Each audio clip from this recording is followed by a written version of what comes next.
Good morning, guys. Seton HVAC here. It is Tuesday, July 2nd, 2024. Heading out to a project that's real close to my shop, just to add an AC to a gas furnace. Should be a real easy project.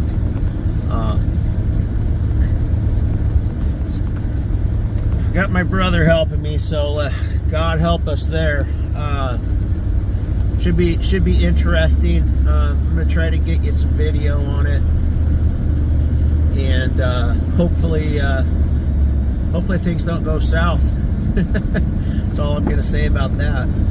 And they got a couple other little things. Got to run out to the old gentleman that I had on my previous video. We made a deal with his. It's actually not his son. It's his nephew.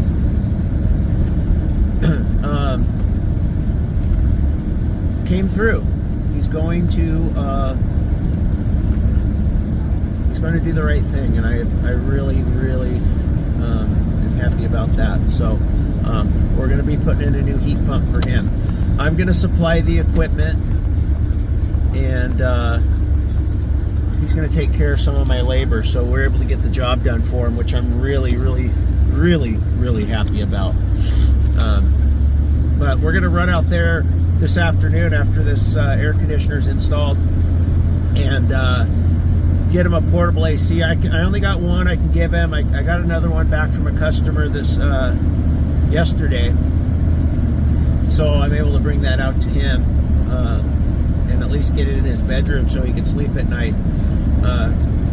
You know, he told me that most nights he's having a heck of a time getting to sleep because his room just won't cool down, his bedroom. So we're gonna bring that out to him, get him hooked up at least temporarily until I can get out there and do the actual heat pump, you know, for the forced air system. So I'm really happy about that one. I just don't like it when older people don't have the things they need, because they put their time in, and most of the time they deserve it. So we're gonna get him hooked up. So after that, to finish out the week, I got a couple of Mitsubishi jobs. Obviously I'm not working on the 4th of July, so I'm going to bracket those around that day. So on Wednesday, it's actually the same job, but he's got 2 splits in there, I believe. There might be one with a branch box, I don't know. But he's got a bunch of, you know, connections that need to be done. He ran some line sets short, so he's got some splices. Hopefully they're not up in somewhere hot, because it's going to be triple digits for could be about 4 or 5 days straight. So that's not going to be fun. I don't really want to go into attics when it's above 60, really. But we'll get it done. We always do. Just how hard do you want to work at it? And you know, if you're an HVAC and you don't want to work hard, then there's something wrong with you. So so yeah, that's what the day looks like. Got a couple trips to the hardware store, big box store.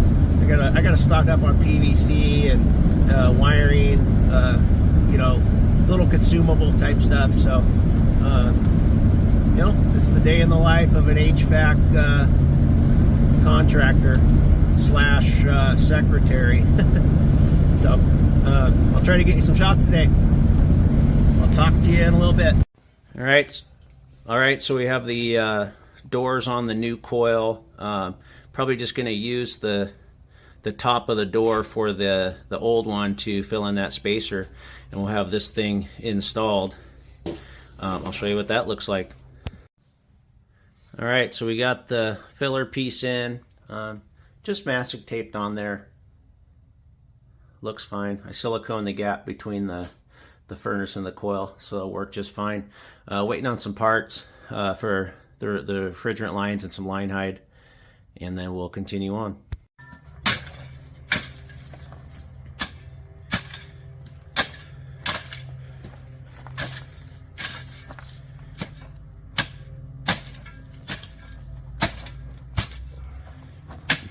Sure look good with that shovel, man. Like I said, we're just waiting on Jensko for the pad, so he's got it leveled out for now, kind of leveled. We'll wait till we get the pad here to fine tune it, but we got it cleared out, ready to go. Got our spotter up for our hole there for the line set. Make sure it's clear up above, then we'll go ahead and drill a hole. Easy as pie. We got our hole there through the ceiling in the garage near the furnace. Let's walk over to our hole outside. Drilled through the bird block there for the line to come down to the AC. We're going to keep moving on. Yep. We're waiting on parts here, so we're going to go ahead and get this drain in. So we're going to spot it over here in the corner. The old water heater that was sitting here leaked pretty bad. So drywall's missing back there. We're just going to spot it right in that back corner and see how it looks outside, and just drain her out real easy. The outlet's right there, so should be a quick little drain. We're just waiting on our delivery of our line set and our pad. I thought I had enough to do it, but you know, like, been so busy that I just spaced it. So we'll get this drain in. Okay guys, so here's how I like to do my condensate drains on these coils. So you got your primary here, gives you somewhere to clean out the primary line. And then also, I might cut a T in here because I like to have a spot there, but I mean, that works the same way. If you can blow it out that way, and then with this, you could blow it out that way if you needed to. I don't recommend blowing into the coil anyway, because you'll just blow crap out of the internal drain pan. And then on the secondary, we have our safety switch. It'll shut the air conditioner off if the primary blocks up. Now, this is the second time using this one. The first one was pretty good, but I don't know, the light illuminated when it wasn't supposed to, but it was still doing its job. So we'll see how these go. It's my second one that I'm installing. So yeah, that's how I like to set them up. This is a garage, so I don't know. A lot of guys won't put them in a garage. They want nuisance service calls with the system shutting off, but I don't want their garage flooding. So that's how I do it. And then I'm going to put clamps on all this and tighten everything up. Then I got all the proper stickers on there to let people know they have these installed on their system. So moving on. All right guys, here's our new unit. So what you can see here is 25 max fuse, 14 minimum circuit ampacity. So what that means is we're going to be able to get away with running number 12 wire, because you size the wire off of the MCA.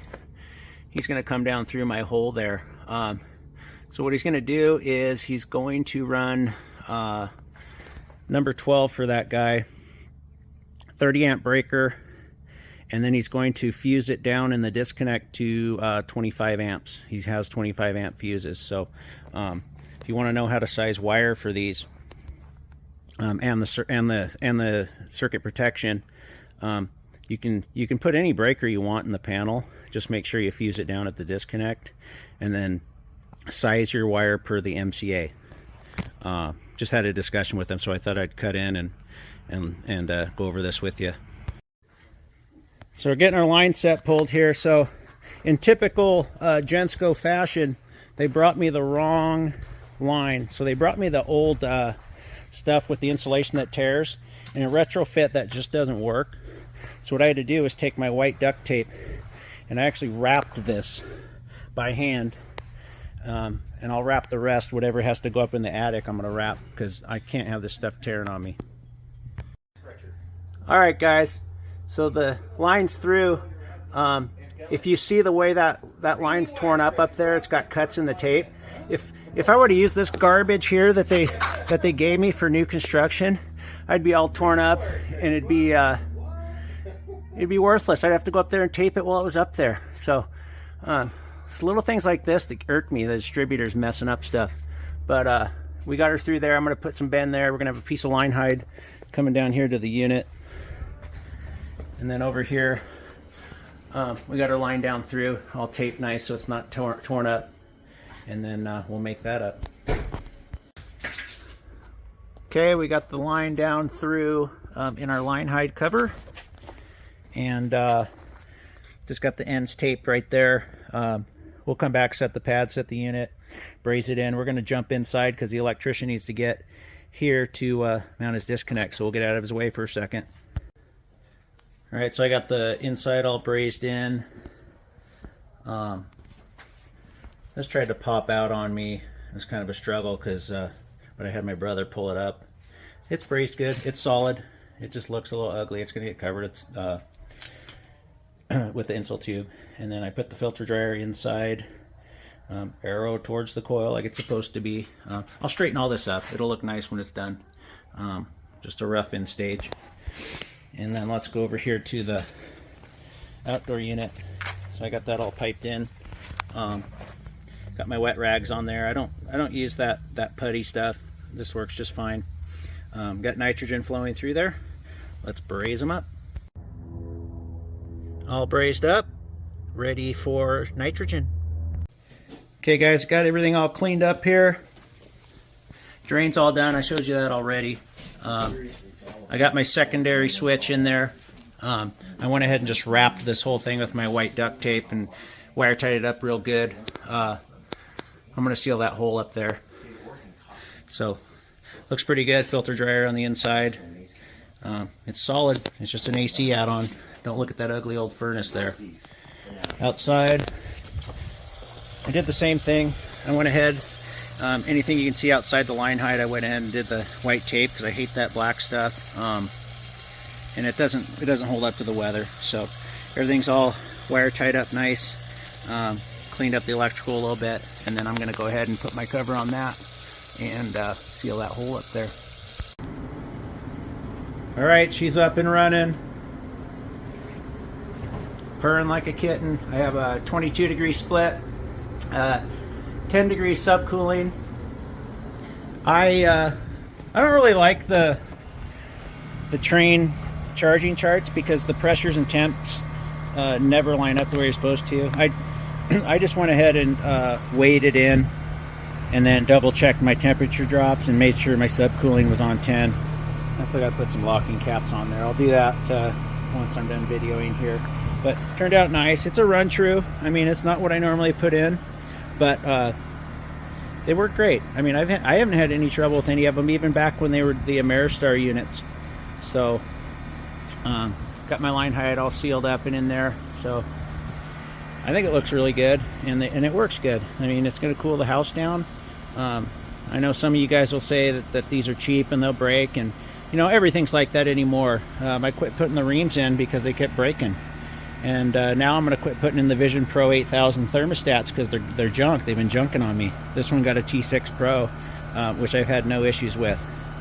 So, yep, we'll put a bow on this, and let me show you. Got my sticker up there, and it says new AC installed today. And this is what I do. If you need HVAC services in Central Oregon, give me a call. Alright, so that one's all wrapped up. Went pretty smooth other than waiting for Jensko to deliver some basic items. He was only about 2 hours late, so you know, I don't really care about the speed anymore anyway. It's more about doing a good job and making sure that the thing's going to work for a long time. So not much else to say about it. It's just a simple AC add-on. Just a rental. A couple things I would have done differently, but you know, you can say that about any job. Everything went smooth, except I forgot to put the locking caps on. I'm going to go back and do that. Okay, disaster averted. I got the locking caps on. Good thing I went back because the electrician left a bunch of electrical fittings there in like one of those little drawstring bags, so I'm sure he'd be missing it. I'll see him next week, so I'll give those back to him. So anyway, that's a wrap on that one. Like I said, nothing too special, just a quick little AC add-on. 'Tis the season for that. Tomorrow is that Mitsubishi job where we're going to hook up the guy's system that he installed, just the, you know, the equipment and the lines. Apparently he doesn't know how to flare or make any connections or anything, so we're going to go do that. Pull a vacuum, start it up. Again, nothing too crazy, just stuff that needs to be done. I really didn't want to accept it because it's about an hour away, but you know, he's going to pay my hourly rate, so I'm not going to complain about it too much. So anyway, nothing much more to talk about today. I will see you tomorrow.